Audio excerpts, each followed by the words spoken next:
Thank you very much. You must be congratulated to put all that material in 15 minutes. Really wonderful. Great. Thanks for giving us a great start and to accede to my request for keeping it sort of 15 minutes. And and I was actually very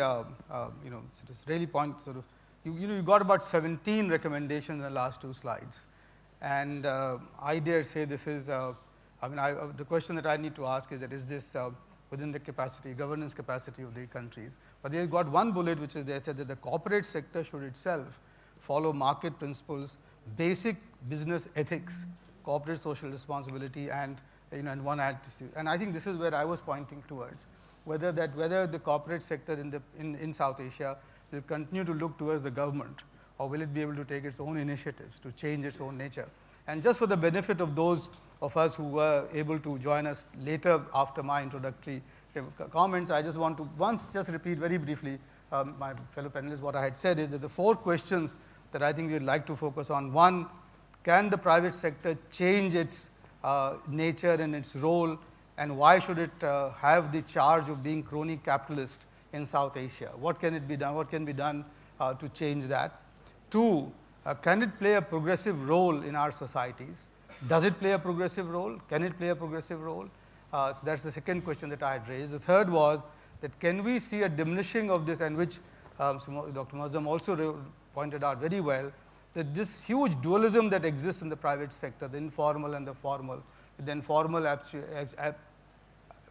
being up to 90% of employment, can this go down, and what can the private sector do to bring that, reduce that distinction, that dualism. And finally, that can the private sector play a positive role in regional cooperation in our region. And the 2 examples that I want to start off, which are both negative unfortunately, are that one, when I was here in the first economic summit, 2 days later India and Sri Lanka were supposed to sign the Comprehensive Economic Agreement, CEPA, and that was actually scuttled by the role of the private sector. It's not, this is nothing new about it. And second, that for the last 2 years, I'm hearing that, and I've been a part of that, I've seen it very actively, that Pakistan will grant the most favored nation status to India.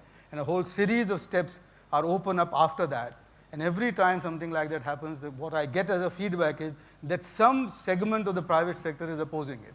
And the latest, and therefore the government is unable to do it. I'm just being very honest and realistic here. So because this is the private sector panel, so with those, I'll follow the order in which we have mentioned here and request our panelists to keep to our 7 minutes. The first to go is Mr. Arif Zaman from the Commonwealth Secretariat. Thank you very much. Just by way of clarification, I'm actually with the Commonwealth Business Council, but we certainly work very closely with the... No, that's fine, with the Secretariat. In fact, Razak is here in the audience from the Secretariat. I think the paper is a very useful basis for discussion, but I think the questions which you've asked are, in a sense, they assume, to some extent, I think, a static state. And I think we have a sense of change underway in the region. I think the private sector is changing. In fact, one of the most striking things about MFN that you touched upon, unfortunately, it's become a bit of a hostage to political developments, as so often happens in the region. But I think it's very striking that the mindset today, in both India and Pakistan, certainly in Pakistan, is much more receptive to that than even was the case 2 or 3 years ago. So I think that there is a sense of change underway. But I think in terms of things that need to happen, I think this is what I want to pick up on in some of the recommendations, particularly for SMEs. I think there's clearly a role for partnership and technical support from large-scale enterprises. I think one of the key factors for building successful smaller businesses is building partnership and technical networks with large-scale organizations. And that should be available to SMEs on a continuous basis. I think there's also a role, and it's often talked about, but I think we need to look again at cluster-based development, and I think there are obviously models in the region which we can look at where there have been ways in which private sector has developed. Just one example, and a number of you will be aware of this. Sialkot, the airport, the construction of the airport in Sialkot, I think is a textbook example of where the private sector recognized that in the global economy they needed to take the initiative and actually put up the capital and help the construction of that airport. And that's crucial, of course, given the role of a number of cluster-based industries in that region, surgical instruments, for example, and a number of others as well. I think the other area in terms of support for development for SMEs, I just want to pick up on one or two areas there, is the establishment of finance providers for SMEs. I think financial problems are, in many cases, holding SMEs back, but I think it's also imperative that government takes note and provides financial support. And I think in that respect, there is a role, I think, for the capital markets here. There has been some discussion across different SAARC countries of the development of smaller markets, particularly targeting smaller businesses. And I think there is clearly a role there. And I think there's also a role not just for tapping access for investment from domestic investors, but I think international investors, and I know there was a session yesterday, or on the first day rather, on the diaspora, but you know, what I see from our work in the Commonwealth and the Business Council and elsewhere, there is an emerging appetite for investment from the diaspora, and I don't see it being effectively targeted or tapped, let alone channeled into target sectors within the region. And I think part of the reason for that is that, and I'm being very frank in my comments here amongst friends, we don't have an effective platform for promotion of the business case for investing in South Asia internationally. Because I just asked the question, who does it? And the answer is nobody really does it internationally. You know, there are boards of investment in the region, but they're obviously pushing their national agendas. One of the recommendations that we put the SAARC Chamber of Commerce and the Commonwealth Business Council jointly to the SAARC summit a few years ago when it was held in Colombo was the need for what we call SARIPA, which is a South Asia Regional Investment Promotion Agency. So I think there is a need for something like that to highlight the potential of the region. I just want to pick up briefly, not to take up too much time, but I just want to pick up briefly on the need also to look at different markets. I mean, there is a tendency, yes, to Southeast Asia, and clearly there is a model there. You know, I've just come here from South Africa, and I think there is, not just in South Africa, but other parts of the African continent, there is change underway there that we should also be looking at. There are also significant opportunities there. In the case of Pakistan, companies like Descon and Nishat and others, Lucky Cement, have already targeted those opportunities, and there are other examples in the region as well. But I think there is really, that's the tip of the iceberg, and I think there are significant opportunities in looking at fresh markets and also models. I mean, for example, in Pretoria, in terms of innovation, they've established an interesting initiative there called the Innovation Hub, which started 5 years ago with 30 people. Now it's 8,000, and that brings together inventors, business people, and angel investors and inventors to really come together. So there is a role for peer-to-peer learning, and that, in fact, was the first science park in Africa. Look at a country like Finland, where there are 25 of those for a population of 4 million. So I think, you know, there is a role for bringing together people with ideas and investors, and I'm not sure whether we see enough of that happening. Interestingly, we do see networks like the Indus Entrepreneurs Network in Pakistan, the Organization of Pakistani Entrepreneurs and others, but I think they are actually, you know, there is a lot more that could be done in bringing those networks together and mobilizing. I just want to say something briefly in the couple of minutes that I've got remaining on women. I think there's a tendency to look at gender in the gender session, and I think that's a lost opportunity. I think in terms of mainstreaming, the buzzword that was used, I think, yesterday, I think we need to look at that as a real opportunity. There is a justice-based argument for women in the economy, but I think there is a very strong economic one. And I just want to mention briefly in the couple of minutes I've got remaining, I mentioned this in the gender session yesterday, so my apologies for any duplication there for those of you who heard it. But we took, the Commonwealth, we took a very strong case to Commonwealth women's ministers when they met just 2 months ago in Dhaka. And this was the private sector with women entrepreneurs presenting to 30 ministers face-to-face from across the Commonwealth. And we said that, you know, in terms of, yes, there is a need for access to finance and skills, and there is a need to support women entrepreneurs, not just at the beginning, but throughout the business journey that they have, from S to M and M to larger. But also in terms of the area of procurement, we feel that this is one area specifically to enable smaller businesses, particularly women-owned operated businesses, to access global opportunities in the supply chain. I'll give you a specific example. The ITC initiative, the Global Platform for Sourcing of Women Vendors, which brings together 53 multinationals with a procurement budget of $700 billion.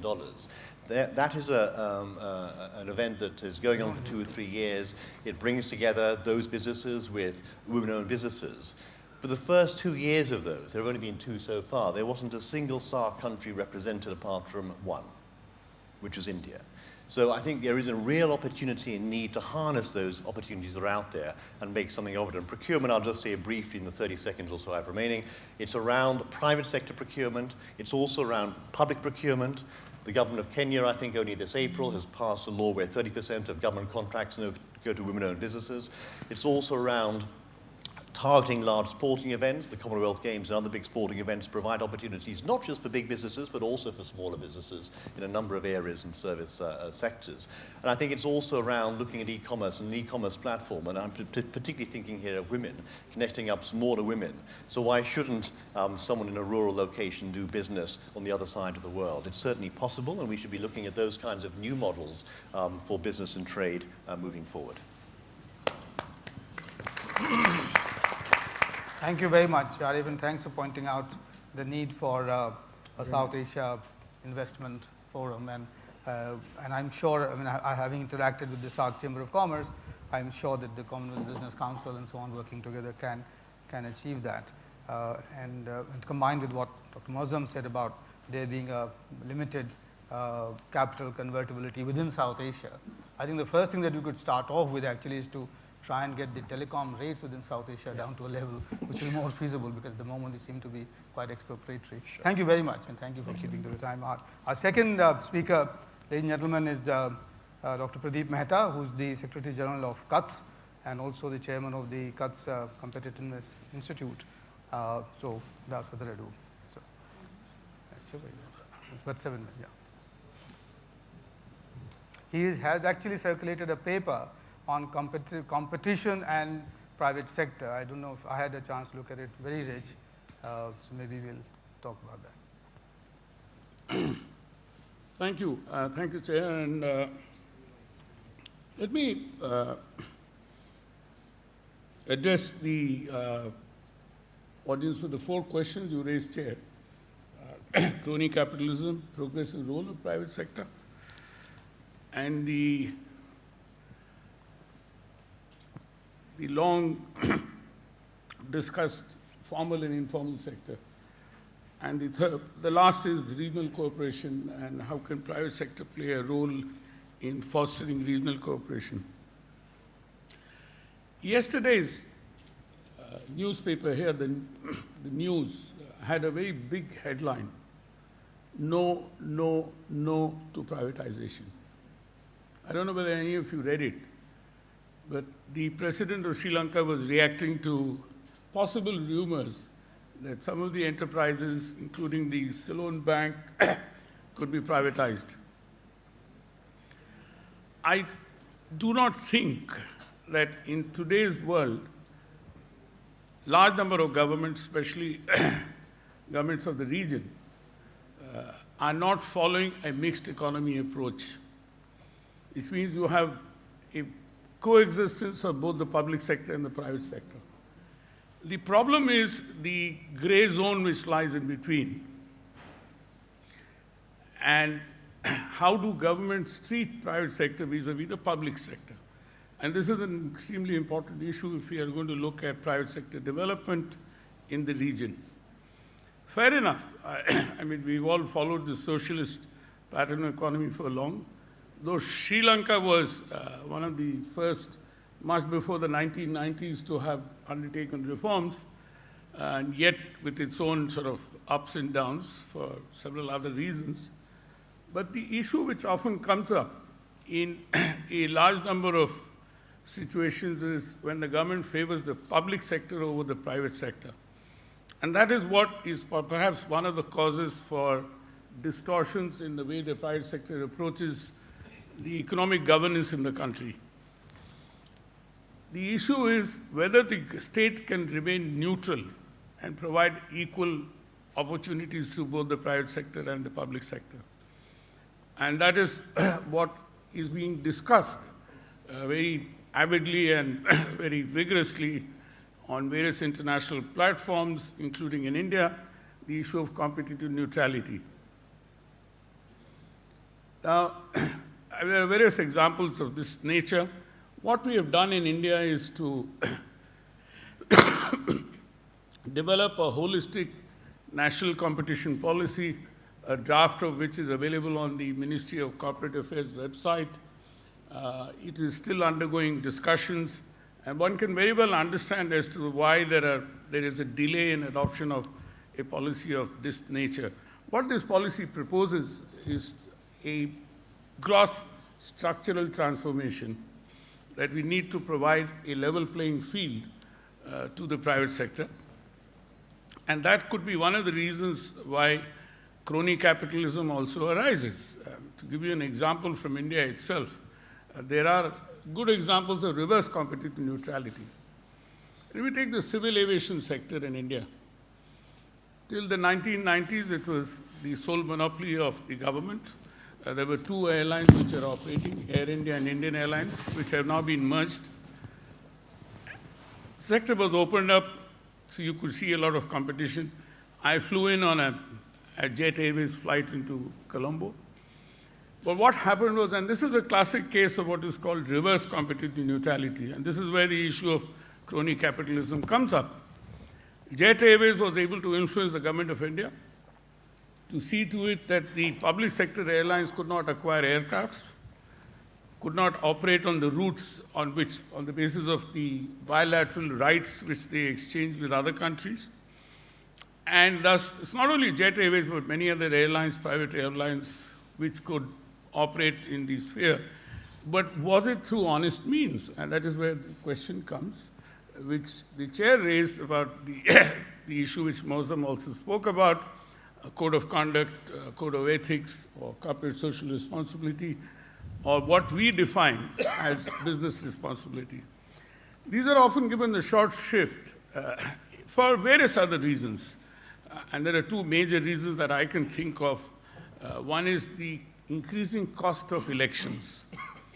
The funding for political parties is so limited that the only way they can really sort of collect money to be able to fight elections is 2 minutes. I've just started. That's the problem, Pradeep. God, you want me to give a boxing commentary? 2 minutes, fine. Sorry, where was I? There. Cronyism. Cronyism, right. Now this is, one possible reason is, the other reason for crony capitalism or anything of that nature is greed. Now, you can't do away with human greed, can you? Avarice, can you do away with it? It's not possible. Therefore, given the kind of situation that there is, in India, we are facing a very large number of scandals of crony capitalism and so on. Now, what the National Competition Policy proposes as a structural reform measure is, other than the fact that promoting the principles of neutrality to the extent possible, and the second one, which is extremely important, is getting rid of the regulatory burden through regulatory impact assessment, a kind of exercise which has not yet happened in South Asia as well, and this is something, all of you have heard about the regular World Bank report of cost of doing business, and if you look at the South Asian countries, they are probably at the lowest ebb. In a range of 180 plus countries, none of the South Asian countries are anywhere near 130. They're all far below, and India is probably one of the worst. Now, in the last summit at Islamabad, as well as at Dhaka, we had spoken about the fact is that you require competition laws in order to regulate bad business behavior. And this is something which, again, needs to be reiterated, as well as the fact is that it is a good area for regional cooperation, as something which is already happening in several parts of the world. And since the time is up, I cannot really, there you are. I cannot say no to your red flag. So let me conclude here, and I hope that in the discussions which will follow me, I may get an opportunity to further elaborate on some of the issues which I made. Thank you. Thank you. Thank you, Pradeep. And I noticed that you said that we need to get rid of the regulatory burden. And there is a comment that I've often heard, at least in India, which is that in South Asia, in India, we have too many regulators but too little regulation. So I don't know where we want to get with that, and how do we want to handle that. But of course, competition will be a competition policy, and its actual implementation would be a wonderful step in that direction. Our next speaker is Ambassador Farooq Subhan, who is the president of the Bangladesh Enterprise Institute in Dhaka. Sir. Thank you, Chair. I thought I should focus on the role of the private sector in promoting regional economic cooperation and regional economic integration. In fact, some people in this room will perhaps recall when we conceived this idea of a South Asian Economic Summit, and in fact, it was a much grander idea, South Asian Davos. We thought of it in terms of three pillars. One was to have policy makers, so finance ministers and commerce ministers, the private sector, business leaders, and what we have primarily in this room, think tanks, academics. Well, we've certainly got the think tanks and academics here in large numbers. The private sector is rather thinly represented, and so for that matter is policy makers. So I think this is something which we really need to address, because in a sense we are not really being able to talk to each other and to formulate certain common policies to focus on the role of the private sector. I would say that it's a fair comment to make the point that in each of our countries we acknowledge the important role of the private sector. But in terms of giving them an opportunity to promote regional cooperation, I think much more needs to be done.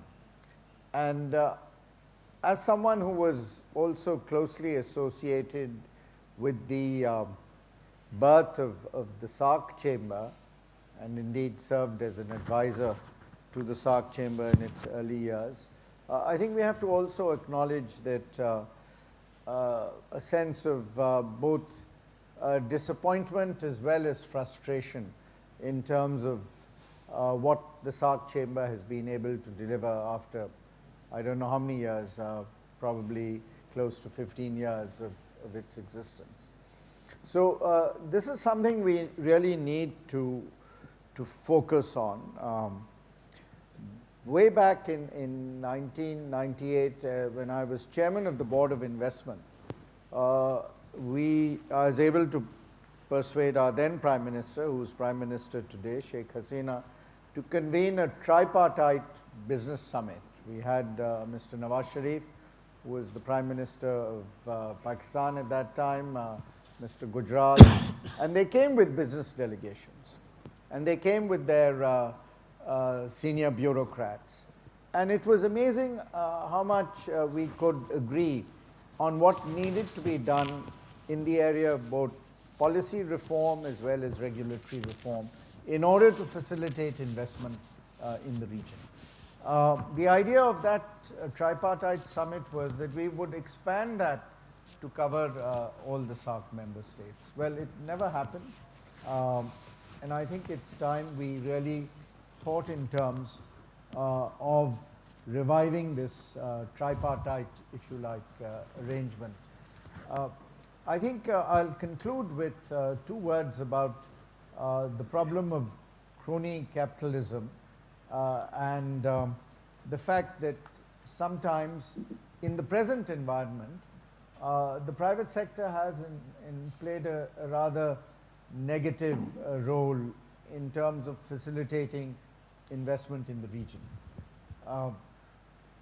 And the inclination is that you know, it's to serve their particular narrow interests. So how do we overcome that? And another initiative which I was involved in was to establish a South Asian network on corporate governance.